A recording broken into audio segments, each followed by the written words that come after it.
¿Qué tal amigos? ¿Cómo están? Qué placer poder encontrarnos otra semana, pero en este caso desde casa. Da mucha alegría volver a la tierra de uno y poder estar disfrutando acá de los estudios de Campo TV junto a la invitada que tengo para presentarles en el día de hoy. Me refiero a la magíster Begoña Ojeda. Ella es directora del Museo de la Memoria aquí en Montevideo y la verdad es un placer recibirla. Begoña, ¿cómo estás? Muchas gracias, Sandra. También es un placer para mí estar acompañándolos el día de hoy, la tarde de hoy. Tremenda tarea, ¿no? Al frente del Museo de la Memoria, una institución tan significativa para cualquier país, hay en muchos países de hecho. Sí, sin duda alguna. Bueno, si bien es una institución, la única que hay en Uruguay, depende de la Intendencia Departamental de Montevideo. En otros países es a nivel nacional, pero en Uruguay es gobierno departamental. Si no me equivoco, yo estuve mirando un poquito tus antecedentes académicos y tenés formación en antropología, es así, en gestión también cultural y como docente. Sí. ¿No es cierto? ¿Y qué hilos comunes encontrás en todo eso? Bueno, y que de alguna manera te trae también ahora hasta acá. Y bueno, mi formación base, como tú decís, es de antropología, soy antropóloga. Cultural, me imagino, ¿o no? Antropología social. Antropología social, Sí, perfecto. sí tengo una maestría en políticas culturales. Y estoy haciendo ahora actualmente un doctorado en educación, que todo, como tú bien decías, se transversaliza y tiene que ver de alguna manera con esta formación que he ido desarrollando durante toda la vida, que también focaliza en las actividades que queremos hacer en el Museo de la Memoria, ¿no? En cómo este entramado cultural, desde la construcción de la memoria, que es una construcción social, colectiva, Claro. y cómo la podemos ir generando a través de procesos intergeneracionales, procesos educativos. O sea, en realidad yo creo que confluyen parte de mi trayectoria educativa y profesional en el desarrollo que estoy desarrollando en el Museo de la Memoria. Sin duda que ahí hay mucho de las tres áreas, ¿no? Sí. Porque, bueno, se desarrolla educación a la ciudadanía cuando llegan al museo, cuando se encuentran con las exposiciones temáticas y temporales, pero también con la presencia del museo que nos habla de una historia. A mí me pasó de visitar el museo con alguna delegación de personas que ya, no sé, en sus cuántos años, a los 30 y algo de años, y desconocían todo lo que había pasado, por ejemplo, en la dictadura de nuestro país, que es una historia reciente, pero para algunos ya es lejana. Entonces, de alguna manera se ejerce una especie de educación a través de la presencia del museo que recoge desde lo antropológico y que sin duda tiene que ver con lo cultural. Así claro, exactamente. En algunos casos es lejana, sobre todo para las nuevas generaciones, sí, ¿no? Para quienes no vivieron, para quienes nacieron en democracia, y en realidad también el museo es un complemento también de los procesos educativos que se realizan en educación formal, claro. Porque los programas tienen, los programas de educación tanto de media como en liceos, tienen específicamente la temática de pasado reciente, lo que fue el golpe de Estado, etcétera, y en el museo también complementamos ese proceso educativo que vienen desarrollando. Me imagino que van los chiquilines con los profesores y eso, ¿no? Muchísimas visitas guiadas de instituciones educativas. Y también, tanto formal como no formal, porque también vienen muchos centros juveniles, que está buenísimo, y esos son en general de la zona del barrio, porque queremos también trabajar con el tejido vecinal, ¿no? En esta construcción más de corte antropológico, o sea, que el museo sea apropiado por toda la ciudadanía, pero también particularmente por ese barrio que está más alejado del centro de Montevideo. Claro. Es una zona que podría decirse periférica. A mí me gusta usar la metáfora de dobladillo. A ver, ¿cómo es? De dobladillo, lo que está en el final. Al final del pantalón, ¿no? De la pollera, digamos, el dobladillo. Sí. Ahí está. Con esas tramas, ¿no? Que implica el doblez, ¿no? O sea, el entretejido que hay en todo eso. Sí, hay una parte de oculto, hay una parte, sí, interesante. Te quería preguntar, porque tuviste un pasaje por el Ministerio de Educación y Cultura también, ¿cómo esto aporta a tu trayectoria y también a ser quien sos hoy allí al frente del museo? Bueno, sí, yo entré hace muchos años a trabajar al Ministerio de Educación y Cultura, por allá por el 2007, casi 20 años van a ser dentro de poco. Trabajé primero en el área de fondos concursables, en las políticas desarrolladas por este mecanismo concursable de la ley 17.790, bueno, no me acuerdo el número de hace años que dejé de trabajar ahí, pero es una política impulsada por el gobierno del Frente Amplio cuando inicia en el 2005, y las primeras convocatorias que se realizan son sobre el 2006-2007. Y en ese marco desarrollé con la coordinación de ese programa. Primero trabajé en el área de seguimiento, después de proyectos y después en la coordinación específica después de haber concursado. Y posterior a ello empecé a trabajar en la administración del 2015 al 2020 en la dirección de, por un lado, de proyectos y programas culturales y por otro lado del área de ciudadanía cultural, desarrollando políticas culturales que tenían que ver digamos, para toda la ciudadanía y en el ejercicio de los derechos culturales, que todos tenemos capacidades tanto para crear como para consumir. O sea, la cultura no es solamente consumo, también es un derecho de todos los ciudadanos el poder trabajar una manifestación artística cultural y el poder hacerse carne de ello, y que nos permite de alguna manera ser, digamos, un entramado que podamos relacionarnos de una mejor manera. Y que se viva también propia, como una cultura propia.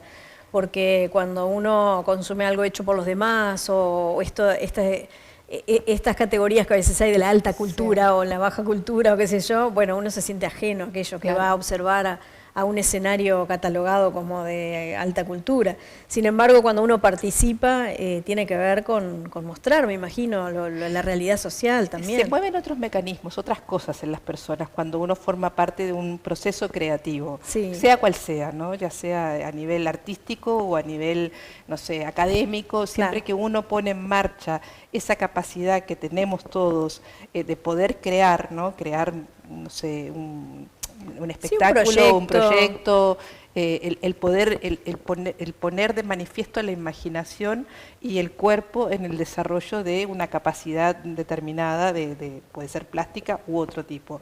Eso genera un proceso muy interesante en los individuos y sobre todo en esta construcción social que queremos de transformarnos en una sociedad un poco más justa, ¿no? Y en esta misma línea, aunque no está directamente ligada, pero sí tiene que ver en cómo construimos una sociedad mejor, es en la línea que me interesa trabajar en el Museo de la Memoria. Eso te iba a preguntar, ¿cómo pasás todo esa experiencia y ese aprendizaje de lo que es la cultura comunitaria y demás a la propuesta, o qué es lo que se pretende ahora desde el museo en esa línea? Claro, por eso mismo, o sea, lo que entiendo es que lo que tenemos que, de alguna manera, para trabajar en una sociedad un poco mejor, ¿no? Es contribuir incluso desde la construcción de la memoria, de lo que fue el pasado, de lo que ocurrió en el terrorismo de Estado, e incluso de por qué aquellos hombres y mujeres querían un mundo más justo, sin desigualdades sociales. Y de eso, de alguna manera, trabajarlo con las nuevas generaciones para que eso se haga carne y se pueda internalizar y también trabajar de forma conjunta en eso. Los derechos humanos existen, la violación a los derechos humanos existen ahora actualmente. Claro. O sea, las injusticias sociales existen actualmente, las situaciones de pobreza también existen. Claro, todas situaciones que estaban antes de la dictadura y por los cuales muchos querían cambiar este mundo. Bueno, todo ello también implica el repensarnos en la sociedad en que vivimos. Exacto. Y cómo podemos hacer desde los procesos creativos, ¿qué hacemos los procesos de construcción, exacto, contribuir a una sociedad mejor, ¿no? A otros mundos posibles en donde todos quepamos, de alguna manera. Interesante, sí, porque además si uno lo estudia desde el pasado, puede pensar, bueno, era el problema de aquellos, ¿no? Pero sin embargo todos tenemos una sociedad que tenemos que elegir cómo habitarla. Claro, de alguna manera. Es el mirar el pasado. Yo leí mucho a Silvia Rivera Cusicanqui, que es una pensadora de Bolivia, y que trae mucho el pensamiento aymara. Entonces ella plantea, no lo voy a decir en aymara porque la palabra no me saldría a decirla bien, pero básicamente la idea es cómo trabajamos cómo transitamos por la vida con el futuro en la espalda, digamos. Esa cosa que para el pasado es el futuro. Y el caminar con el futuro en la espalda. O sea, el presente se transita con lo que ya tenemos atravesado de alguna manera. Sí, y que es difícil de visualizar en esta época donde se practica tanto el presente continuo. Claro. ¿No? Donde pareciera que las generaciones es todo lo que vivo hoy, el ahora. No hay mucha proyección de futuro, pero tampoco hay una construcción desde el pasado, o sea, se ignora más bien, ¿no? Todos tenemos una construcción desde el pasado, pero bueno, hay como una cuestión de que, bueno, aquello ya pasó, no me importa, es lo que vivo hoy. Sí, como el negacionismo, y además se suma a la sociedad de consumo en la que vivimos, de mediatizada, con la inmediatez a su vez de las redes sociales, que todo tiene que ser ya, y la sociedad del conocimiento, ¿no? Donde tenemos, todo lo conocemos en el mismo momento, ¿no? La guerra que sucede actualmente la estamos viviendo. Sí, en tiempo real. Exacto. Tremendo. Entonces, todo eso de alguna manera dinamita o corroe la posibilidad de relacionarnos con el otro, porque cada vez nos metemos más entre nosotros mismos. O sea, yo creo que el museo, de alguna manera, desde esta perspectiva de construir la memoria, que las memorias son colectivas y se construyen colectivamente, trabajamos desde esa línea a través del desarrollo intergeneracional, digamos, de las generaciones más viejas que construyan con los más nuevos. Sí. Muy interesante de conversar y desarrollar esa línea de charla, porque vengo de un montón de experiencias ahora en mi viaje, donde vi mucha gente en estas nuevas generaciones solas, ¿no? Metidos en su computador. Pero bueno, nos iríamos por las ramas. Sí.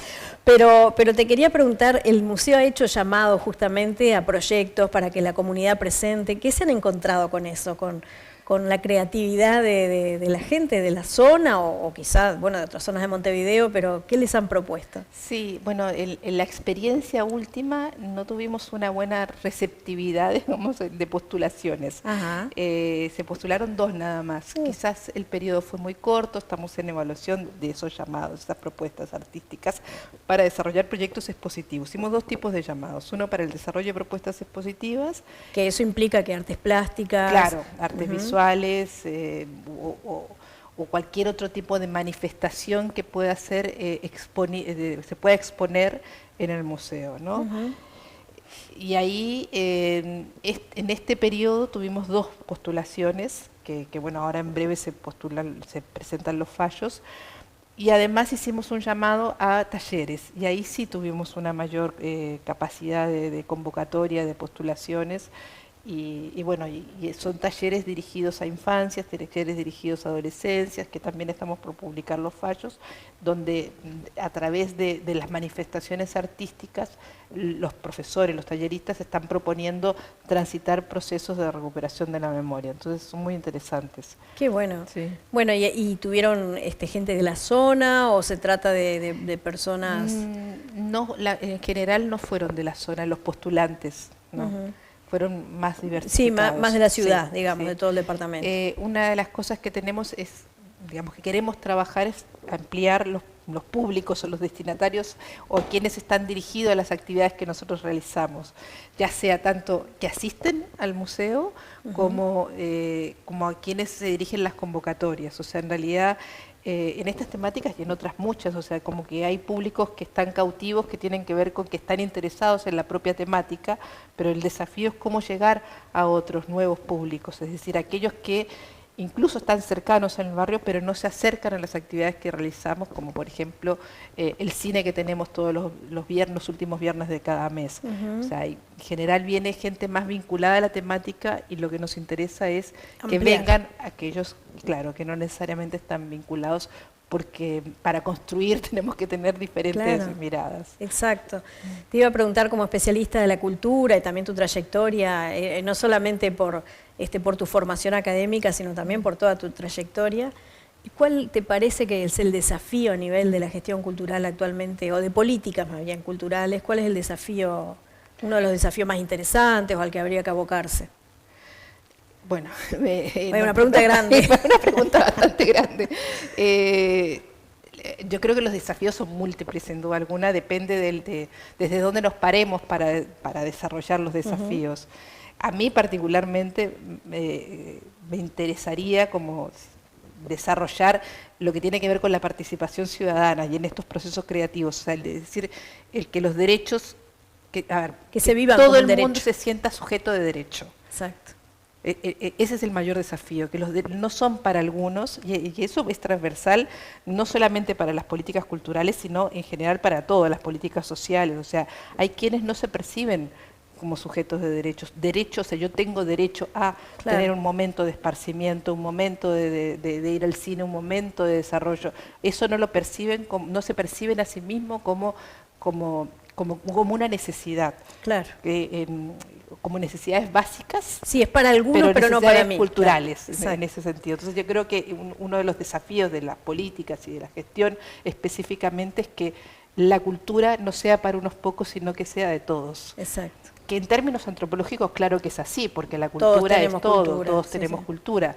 El punto es que hay cuando uno trabaja en las políticas culturales o en la gestión cultural, la cultura se tiende más allá de que la conceptualización tiene que ver con una cultura más holística o más en el sentido antropológico, que todo es cultura, pero se tiende a llevar hacia las artes, se tiende a llevar hacia las, como tú lo decías al principio, hacia la alta cultura en general, y es donde se destina mayores recursos. Yo creo que es importante desarrollar eso, sin duda alguna el país tiene que tener excelentes manifestaciones artísticas en términos de calidad, pero también todos los ciudadanos tenemos que sentirnos sujetos de derecho, o sea, tenemos que tener la posibilidad de o asistir, si quiero y puedo, y además poder crear. Yo creo que el participar de un proceso creativo es muy importante para el desarrollo de una sociedad mejor, donde quepamos todos, porque si no nos volvemos muy individualistas. Excelente. Esa es la percepción que tengo y ahí... Compartida, muy bien, sí. Bueno, yo te quiero invitar a ir a una pausita también para escuchar música y para la tanda comercial, y enseguida venimos. Estamos conversando con Begoña Ojeda, ella es directora del Museo de la Memoria, y bueno, estamos hablando de cultura, de políticas culturales, del acceso y el derecho a la cultura, y de también el ejercicio que ya está haciendo la dirección del Museo de la Memoria. Ya venimos. La memoria, este tema emblemático para ustedes.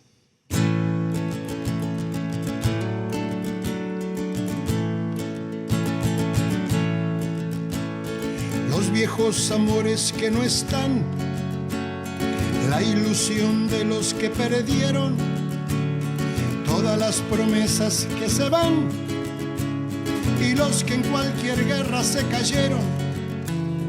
Todo está guardado en la memoria, sueño de la vida y de la historia, el engaño y la complicidad de los genocidas que están sueltos, el indulto y el punto final a las bestias de aquel infierno. Todo está guardado en la memoria, sueño de la vida y de la historia. La memoria despierta para herir a los pueblos dormidos que no la dejan vivir, libre como el viento.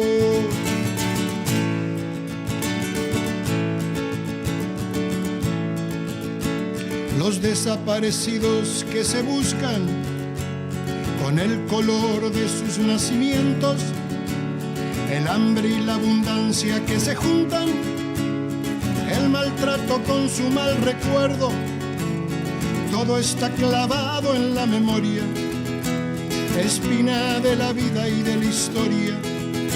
2000 comerían por un año con lo que cuesta un minuto militar. ¿Cuántos dejarían de ser esclavos por el precio de una bomba al mar? Todo está clavado en la memoria, espina de la vida y de la historia. La memoria pincha hasta sangrar a los pueblos que la amarran y no la dejan andar, libre como el viento.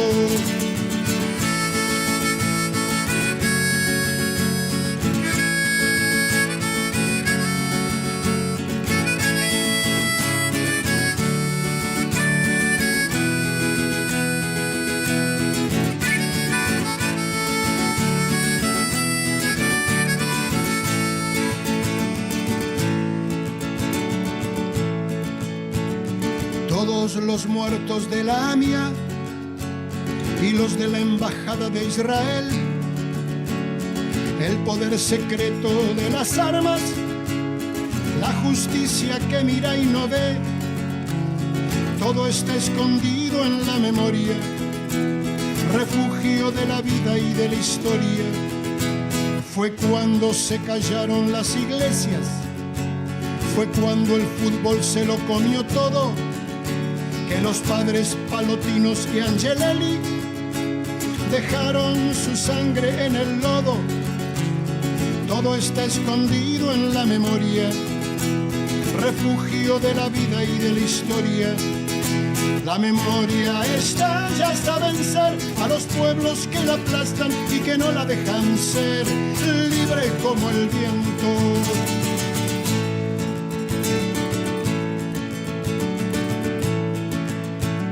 La bala Chico Méndez en Brasil, 150.000 guatemaltecos, los mineros que enfrentan al fusil. Represión estudiantil en México, todo está cargado en la memoria, arma de la vida y de la historia.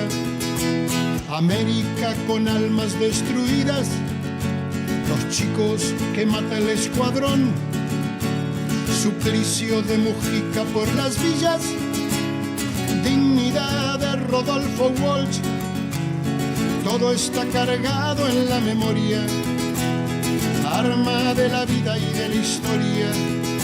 La memoria apunta hasta matar a los pueblos que la callan y no la dejan volar, libre como el viento.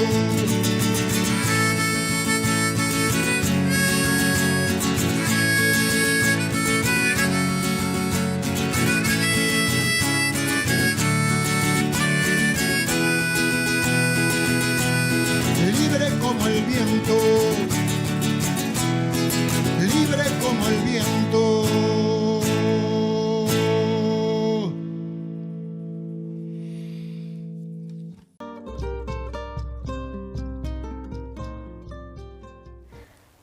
Bueno, aquí estamos con Begoña Ojeda conversando, ella es directora del Museo de la Memoria en Montevideo y si será un lugar, además es un lugar precioso, más allá de todas las muestras que hayan permanentes o itinerantes, tienen que visitarlo porque es un lugar privilegiado en la calle Instrucciones de Montevideo. Tiene un parque, bueno, fue Casa Quinta, ¿no? Y tiene un valor histórico impresionante. De hecho, un tip que les doy es que algunos de mis videoclips están filmados ahí. ¿Sí? Así que lo pueden, cuando bichen ahí las canciones, lo van a poder ver.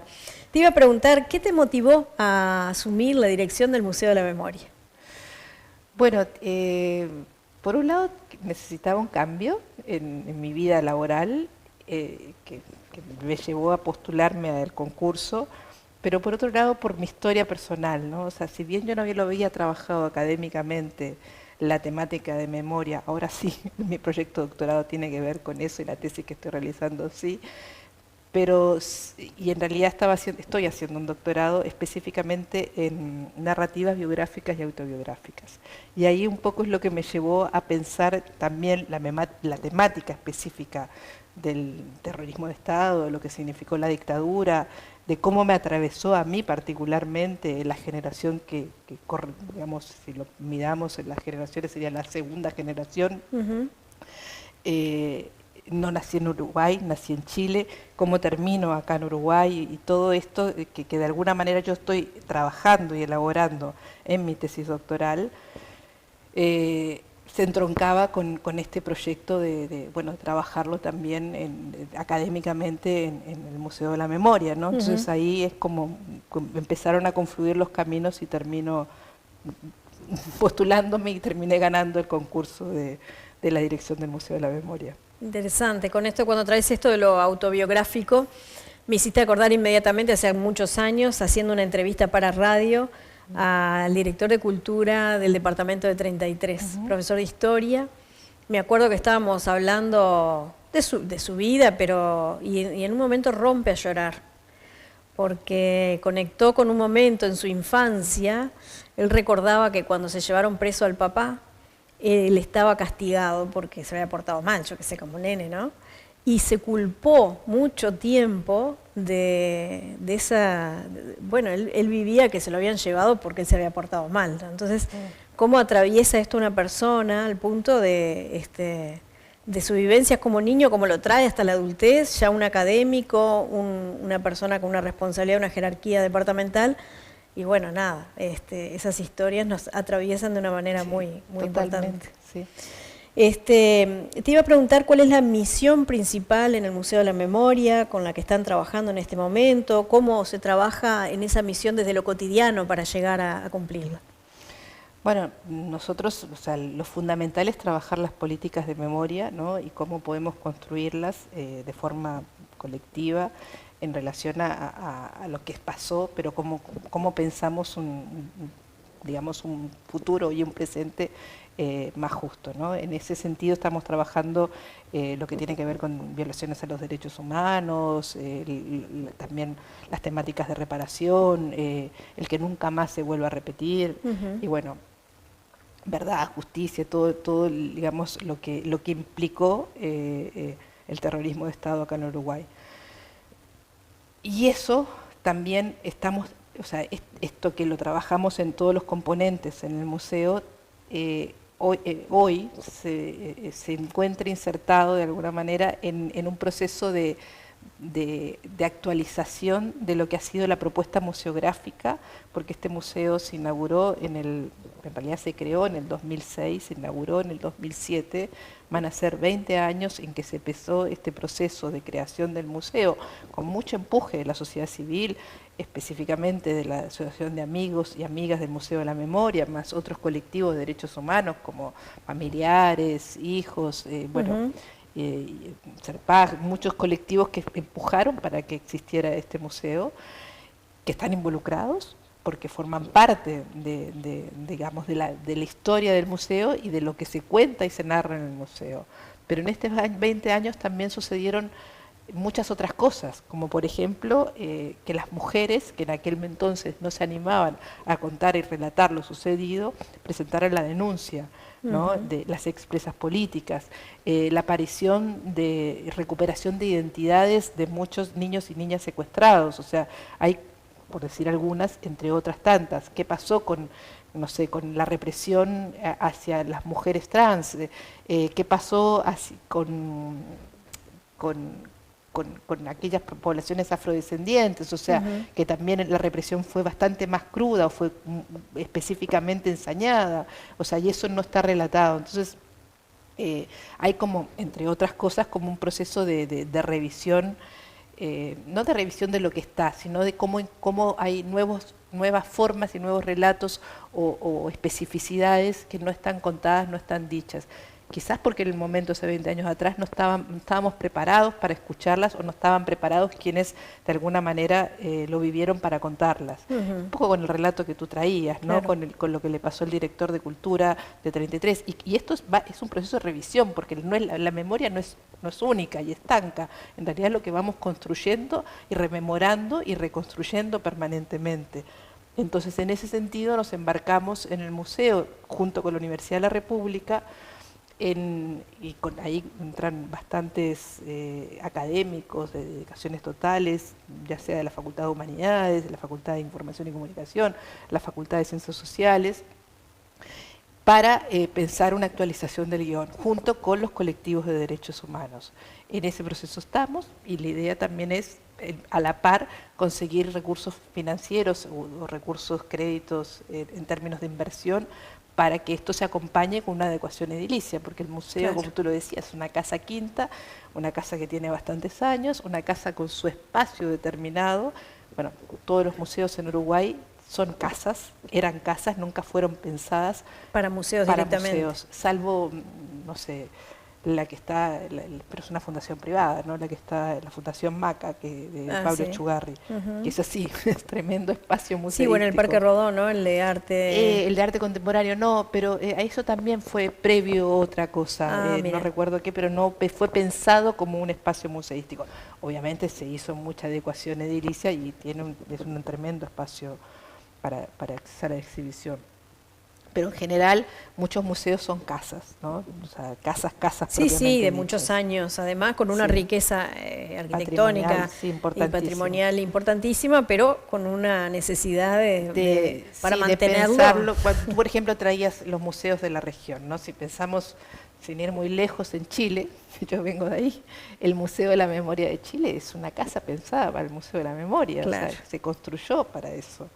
El museo, bueno, es el lugar de la memoria en Perú también. Uno termina de recorrer todo lo que es el museo y sale a una explanada donde ve el Pacífico. O sea, terminas en el Pacífico donde de alguna manera te reconforta el haber atravesado la experiencia de vida de muchos que se Sí, están sí. narrando en el museo. Hubo una curaduría y una cabecita Claro. que pensó la propuesta y el lugar. Claro, para eso. yo creo que obviamente no estoy planteando de que borremos y eliminemos la casa de Quinta de Santo, que también es muy emblemático que el museo esté ahí porque fue un representante del militarismo, y bueno, pero sí el acompasar el relato y la narración con una propuesta museográfica y una adecuación edilicia. O sea, ese es el proyecto a lo cual nos estamos abocando. Y en lo educativo, vos hablabas esto, ¿no? De llegar a más gente, bueno, de la zona, contenta también porque los centros juveniles de la zona acompañan algunas propuestas.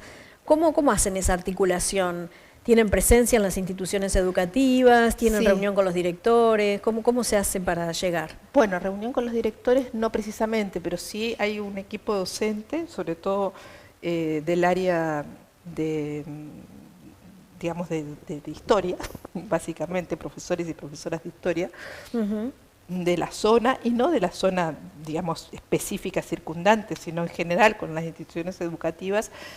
Trabajamos en invitaciones puntuales que tengan que ver no solamente con las visitas que se realizan en relación al programa y al acervo que está expuesto, sino actividades puntuales que tengan que ver con pensarnos lo que está sucediendo, ¿no? Por ejemplo, hace poquito, en junio sí, o mayo, ahora no, junio, realizamos una presentación de libros el 20 de junio, mira, ahora me acuerdo, justo estamos viendo ahora imágenes del 20 de junio, pero imágenes de los 20 años del Grupo de Investigación de Antropología Forense, lo que estamos viendo en pantalla. Pero ese mismo día, más temprano, sucedió una instancia con diferentes instituciones educativas a las cuales invitamos, y de hecho teníamos hasta una lista de espera que no dábamos abasto. Oh, qué bueno. Más de 150 chiquilines vinieron de varios liceos y centros juveniles de la zona a una instancia de conversación con Mariana Zaffaroni y Analia Argento en la presentación del libro Los nietos te cuentan cómo fue. Fue una instancia muy significativa porque cuando uno narra la propia vida y lo que significó en este caso para Mariana la recuperación de su identidad y lo que significó, bueno, el secuestro y cómo se enteró y cómo recuperó y el conflicto que tuvo, pone en sintonía con las nuevas generaciones en lo vivido, digamos, no es un cuentito, sino es la propia experiencia que está en juego, ¿no? Y esas Tiene una autoridad instancias, diferente, ¿no? Porque es algo vivido en carne propia. claro, esas instancias son, creo que, muy significativas.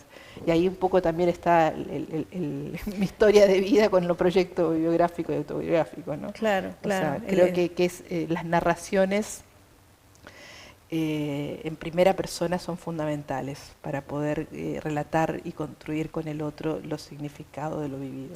Una profesora una vez de una diplomatura que yo estaba haciendo me decía eso, hace falta escribir más autorreferencialmente. Tiene como otra, sí, lo que vos decís, ¿no? Tiene otra autoridad. Te iba a preguntar acerca de este diálogo que vos hablabas recién de otros museos de la memoria de la región. ¿Cómo articula el MUME con otros países? O bueno, vos conocés alguno de los lugares, pero más allá de eso como institución, digamos, ¿cómo se conectan?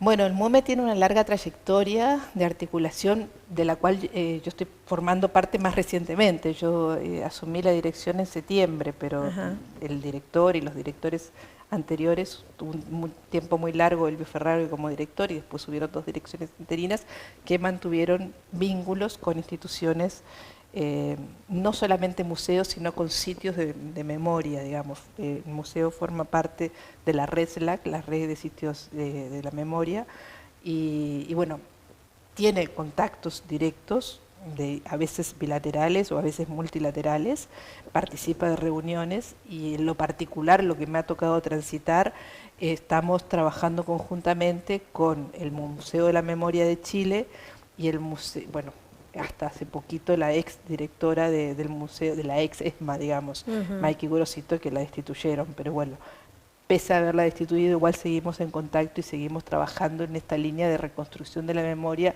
generando un proyecto conjunto que la idea es que sea tomado por las universidades del Grupo Montevideo,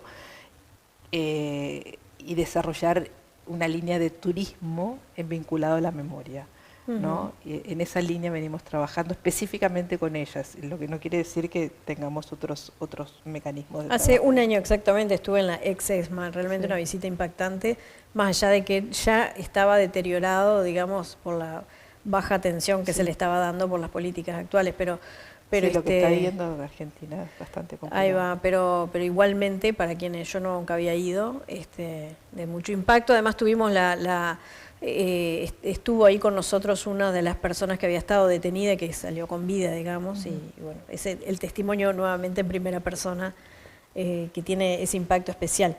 Te quería preguntar si están incluyendo en el museo algo de tecnología, viste que ahora todo lo que tiene que ver con bueno, está tan presente la tecnología en todo, ¿no? Y se ha metido también en todo lo que son las muestras culturales, artísticas, y me imagino que museísticas también. ¿Cómo dialogan con ese aspecto tecnológico?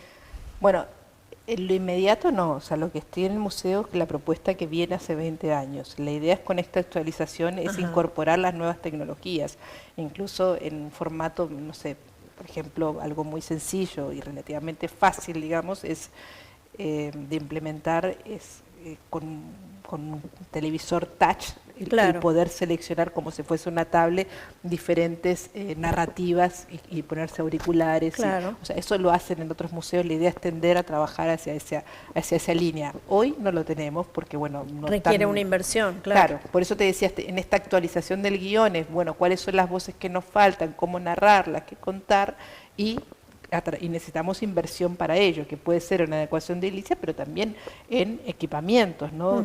Tecnológico que nos permita compasar el proceso educativo de la propuesta museográfica. Ahí va. Bueno, si te parece, te invito a otra pausita y a un poco más de música y bueno, y después a la vuelta ya cerramos la entrevista, ¿sí? Bárbaro.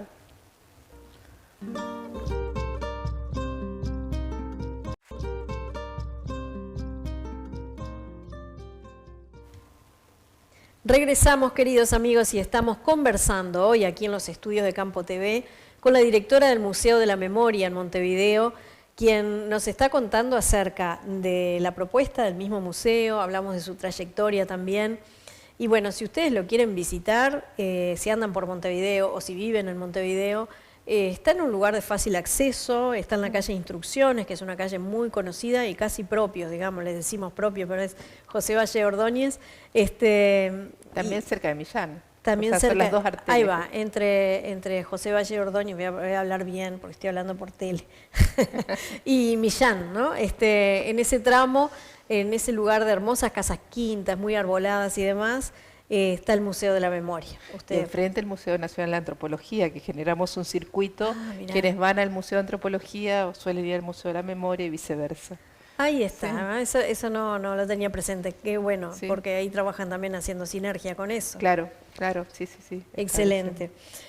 ¿Cómo ha sido la respuesta del público frente, bueno, hoy hablábamos, ¿no? Los que conocen y los que no conocen del terrorismo de Estado, ¿qué es lo que observan ustedes, ¿no? En estos encuentros? Vos hablabas también cuando Mariana Zaffaroni hizo una actividad abierta, centros educativos, o sea, ¿qué observan de las personas que van escuchando, que van viendo, que llegan al museo? Bueno, es múltiple, ¿no? O sea, las experiencias, o sea, tratamos de no abrumar, si se quiere, claro, también. Porque también sucede que la propia experiencia de que para aquel que no vino al museo, para aquel que viene por primera vez, a veces es muy impactante porque tiene algún familiar, o sea, le implica directamente por su propia vida, que nos ha sucedido muchas veces que uno recorre y ve a gente muy conmocionada por alguna situación, o gente que necesita que los acompañemos en el proceso de qué es lo que está viendo, observando. Entender, y ahí, exacto, y ahí los acompañamos o cómo relacionamos. O sea, no es una única forma de cómo transitar el museo, y a veces es más de una vez que se transita, digamos, por el recorrido de la propuesta que se está desarrollando en el museo.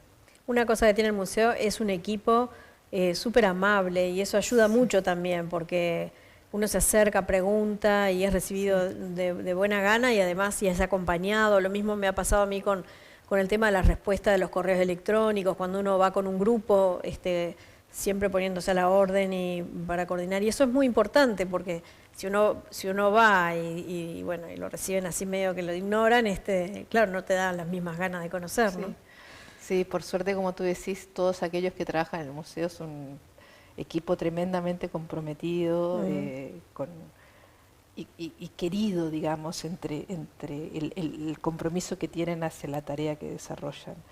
Y ahora incluso incorporamos a 2 profesoras de historia, específicamente, que también se suman a todo este proceso educativo y el desarrollo de las actividades que realizamos, tanto en el museo como por fuera. O sea, la idea es también trabajar con la comunidad, integrando a todas las áreas del museo, o sea, las educativas, la biblioteca. Bueno, tenemos ahora un proyecto que fue financiado por la Junta Departamental de Montevideo, junto con el municipio G, que también está apoyando, de recuperar la casa de ladrillo que está atrás del museo, Sí. que era antiguamente la cocina de la Casa Quinta, Ah. y la idea es que ahí se traslade la biblioteca de la memoria. O sea, en realidad Es la casa que está derruida. es la casa que está Claro, derruida. donde yo filmo mis videoclips. Bueno, viste, menos mal porque ahora va a ser Bueno, ahí va a biblioteca, ser y ahí, biblioteca. y ahí podemos filmar con los libros y con todo, y con una nueva casita remozada. Sí, sí. Pero bueno, claro, variados las reacciones y también lindo esto del equipo renovado, ¿no? Sí. Que permite también meter nuevos proyectos y sumar gente al equipo, que requiere, me imagino, bastante esfuerzo. Sí, está buenísimo porque estamos sumando más gente. Nos faltan, siempre uno mira a veces el vaso medio vacío, pero en realidad con el equipo que tenemos es maravilloso. O sea, todo se pone en el museo al hombro y tienen siempre muchísimas ganas de trabajar y de emprender cada uno de los proyectos que estamos, digamos, conjuntamente creando, ¿no? ¿Hay alguna exposición actual que quisieras comentarnos? Bueno, ahora tenemos 2 exposiciones, que bueno que me lo decís, que justo es una que tiene que ver en la sala 6. Este año conmemoramos los 40 años de recuperación democrática, los 30 años de la Marcha del Silencio y los 20 años del Grupo de Investigación de Antropología Forense. Y además se suman los 50 años del Plan Cóndor. En esas fechas, décadas 40, 50, 40, 30 y 20, estamos realizando diferentes actividades. Unas de ellas tienen que ver con proyectos expositivos. Tenemos una exposición que dura hasta finales de agosto, que es de los 30 años de la Marcha del Silencio, que es una exposición realizada por el grupo, el equipo Imágenes del Silencio, que tomaron una foto, seleccionaron de las muchas fotos que tienen de las 30 marchas, una foto de cada marcha. Es una por año. Es una por año. Hay 30 fotos, una por año, y una gran foto de la marcha que todos iban cuando se distribuyó, que si mal no recuerdo es 2019, o 2022, cuando se distribuyó una foto cada uno, que recién la vimos. Sí, con las personas exacto, que desaparecidas. como todo 18 de julio, con cada uno tenía una foto de un familiar. Claro. O sea, eran muchísimos, no eran solo los que estaban adelante, sino todos teníamos un familiar. Esa foto es una foto grandísima que tenemos en esa sala 6, más una foto por cada marcha. Además de esa exposición, tenemos otra exposición temporal que es en el patio, una exposición curada por Jorge Tiscornia y Nelson Pereira, que son fotógrafos del Grupo de Investigación de Antropología Forense, y lo que hacen es contar a través de su mirada lo que significó los 20 años de investigación, que sigue siendo, obviamente, de este grupo de colegas antropólogos, en este caso forenses, que excavan en los batallones. Que ya habían imágenes impactantes, porque el museo recreaba un poco la excavación. Eso sigue estando, pero ahora es más impactante porque tenemos, así como tenías la excavación, ahora en el patio tenemos la reconfiguración de las losas recuperadas a cuerpo natural y de los huesos también armados. O sea, es bastante impactante la exposición. Esa exposición está también hasta finales de agosto. Después de esa viene una exposición de Podestá, Octavio Podestá, que estamos planificando para el Día del Patrimonio, que es ahora en octubre. Y bueno, esas son como las exposiciones temporales que tenemos proyectadas. Bien, ¿y qué vínculo ves vos entre memoria, algo lo hablamos, ¿no? Pedagogía y transformación social? Y bueno, son fundamentales, o sea, tenemos que trabajarlos de forma articulada y siempre de forma conjunta, porque es la forma, o sea, digamos, lo educativo no se da por única vez, o sea, los procesos son educativos y aprendizajes se dan de forma continua y se dan a lo largo de toda la vida, o sea, el museo está trabajando en esa línea, un aprendizaje de forma continua, una enseñanza de forma continua a en diferentes momentos de la vida de los individuos que recorren el museo. En general, no solamente son los niños y adolescentes, sino que son todos aquellos que transitan por el museo. Sin duda, entonces, adultos también, sí. Eso genera, no es estanca, o sea, genera un proceso de transformación en aquellos que transitan por esa experiencia. En la medida que les pasa algo, los transforma. Y lo comparten muchas veces también, y eso sigue generando transformación, ¿no? Exacto. Sigue el circuito. En cuanto a las nuevas generaciones, ¿cómo ves? Hoy te preguntaba el impacto de la gente que visita en general, pero ¿cómo ves esto en los niños? O sea, gente que cada vez se aleja más en los años de lo sucedido, digamos, en toda la época de la dictadura. ¿Cómo reciben esta historia? Es como mostrarle pruebas también al ir al museo, porque uno ve, ¿no? Ve pedazos de la celda, ve pedazos de diferentes cosas y bueno, ¿qué se observa? O sea, ustedes de afuera, ¿qué pueden observar en las reacciones de esos niños? A ver, el medir el impacto en políticas culturales, que esto es una política cultural, es absolutamente difícil. Sí, me imagino porque que sí. No es solamente un número. Yo te puedo decir la cantidad de niños que pasan y adolescentes o visitantes, pero no dice nada. En realidad, claro. El cómo medir la transformación, ni siquiera es cuando yo te pregunte, es cómo medir el proceso a lo largo del tiempo. Claro. Lo que sí nosotros percibimos, en términos de percepciones, no de mediciones de impacto, porque no podemos medirlo, o sea, porque es mucho más cualitativo y subjetivo, y para eso tendríamos que transitar un proceso largo, que la idea es hacerlo, pero en términos de percepciones vemos que hay niños que regresan con su familia, por ejemplo, que fueron con el liceo, con la escuela. Y después vienen. Entonces les preguntás, vienen los sábados, los domingos, vinieron por primera vez y vienen con su familia. No, yo vine con mi escuela y ahora vengo con mis papás. O sea, hay procesos de transmisión que les interesó y que regresan. Hay niños que se movilizan mucho también, hay quienes los conversan y lo trabajan después con Sí, porque hay que ver docentes. cuánto se entiende también en una visita solamente y también con esta distancia temporal. Claro. Si uno observa, yo iba más como estas cosas que uno observa de afuera, ¿no? El silencio, por ejemplo, ¿no? Uno puede ver cuando una delegación visita, cuando hay ese silencio respetuoso, pero a la vez que traduce un dolor, no sé, ¿no? Sí. O comentarios como eso que yo te digo. Yo me acuerdo haber ido con delegaciones de personas grandes ya que dijeron, yo no sabía que había pasado esto en este país, ¿no? Por ejemplo. O bueno, sin ir muy lejos, cuando hicimos este videoclip, alguien del equipo también, grande como yo, y que dijo, nunca había venido. Sí, ¿no? Eso sucede mucho. Mucha gente que viene por primera vez, y eso que el museo lleva 20 años, o sea, así como tenemos público que es habitué, que vienen seguidos porque están convocados, hay quienes vienen por primera vez. Y está buenísimo también que suceda, que vengan. Somos muchos, ¿no? Y en realidad siempre los tenemos que estar haciendo permanentemente. Sí, claro. Sí. ¿Cómo ves que el arte, hoy hablamos de arte y de cultura, ¿no? Y si era lo mismo y si no, pero ¿cómo ves que el arte incide de alguna manera en la transmisión de todo esto que tiene que ver con una historia compleja, ¿no? De contar y de llegar, digamos. ¿Cómo el arte ayuda o no ayuda o cómo lo ves? Bueno, el arte es una forma de transmitir la sensibilidad, en este caso del artista, a través de ese proceso creativo y artístico y de comunicación con el otro. Y ese es un proceso intersubjetivo y muy personal.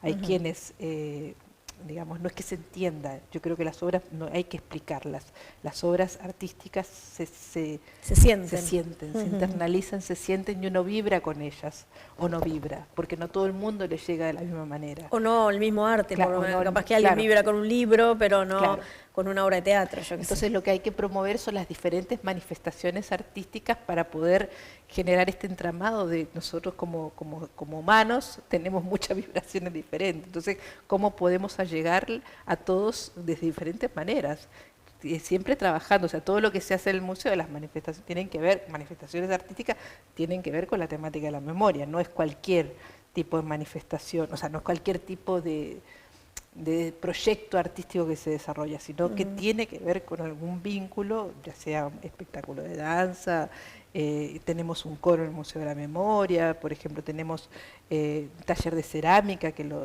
a través de la Asociación de Amigos y Amigas, que lo que hacen es trabajar a través de lo plástico, pero también temas vinculados con la memoria. Tremendo. ¿No? Hay una escultura que está afuera, la de las manos, ¿no? Atadas, que realmente es muy impactante también, y así como esa pueden haber pinturas o pueden haber diferentes expresiones que llegan y conmueven mucho, ¿no? Exacto, exacto.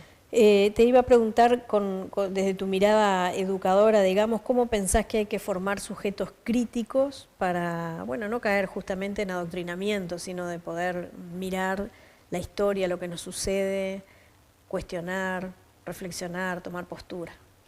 Y bueno, ese es a partir de precisamente esa mirada crítica, no hay una verdad absoluta, no hay una única forma de ver las cosas, o sea, hay que mostrar un panorama diverso, incluso digamos, en cómo se llegó al terrorismo de Estado. No es blanco y negro, no fueron, digamos, los dos bandos, los dos demonios, por decirlo de alguna manera. El entramado es complejo, y ese entramado complejo es precisamente una mirada crítica y no reduccionista, no de reducir a blanco o negro. Sí, o sea, el malo y el bueno, claro. Exacto, o sea, en realidad como humanos somos complejos, y esa diversidad y complejidad es la que hay que trabajarla para internalizarla críticamente y no reproducirla de una forma reduccionista. Entonces yo creo que eso está en el guión explicitado, tanto en lo expositivo como en el guión narrativo, cuando se trabaja con las instituciones educativas, y es la forma que trabajamos en el equipo,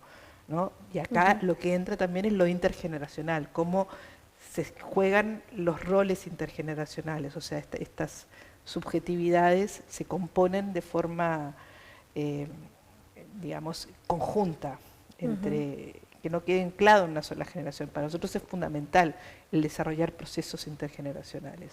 Perfecto. Begoña, se nos fue el tiempo. Qué pena, porque un gusto poder charlar contigo y repasar un poquito todo lo que el museo ofrece. Pero bueno, no faltará oportunidad para conversar acá o en el museo. Sin duda alguna, bienvenidos y bienvenidas cuando quieran al Museo de la Memoria. Muchas gracias por tu presencia, gracias también por llevar adelante esa casa tan importante. Nosotros nos vamos a encontrar la semana que viene, si Dios quiere, por acá mismo, como siempre. Los espero con algún nuevo invitado o invitada que va a estar con nosotros.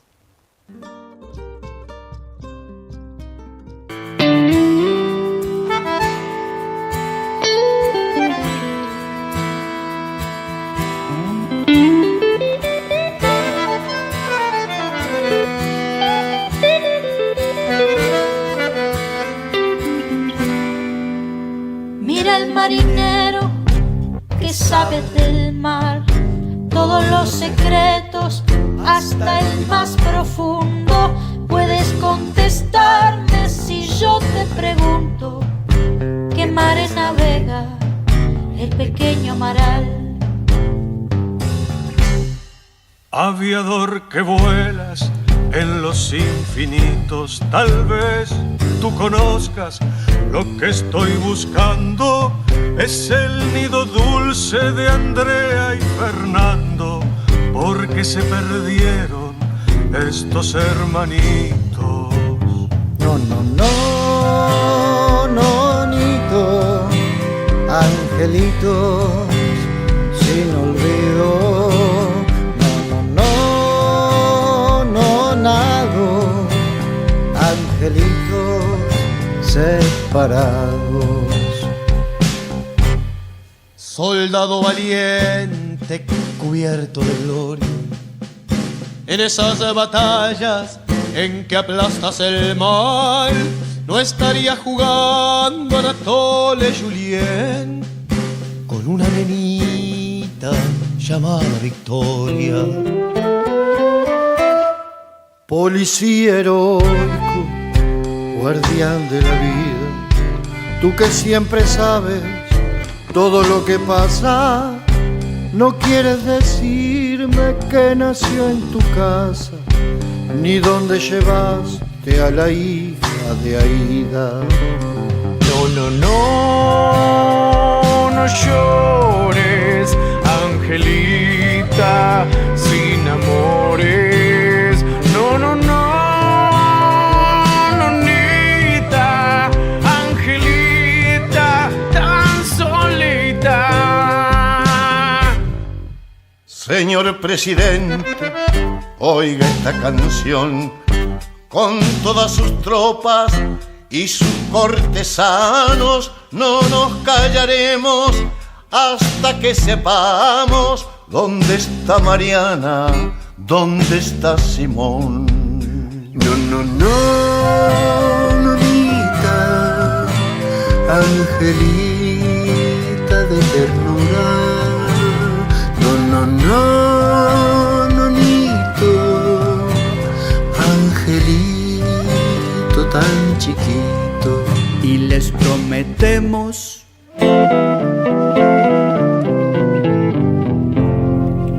dormirnos cantando esta nananina, todos los primitos, hasta que regresen bien pronto y sanito a estar con nosotros y a vivir jugando. Fernando, Andrea, Mariana, Amaral, Anatole, Victoria, la hija de Aída y Simón. No, no, no, no, niño, angelitos están queridos.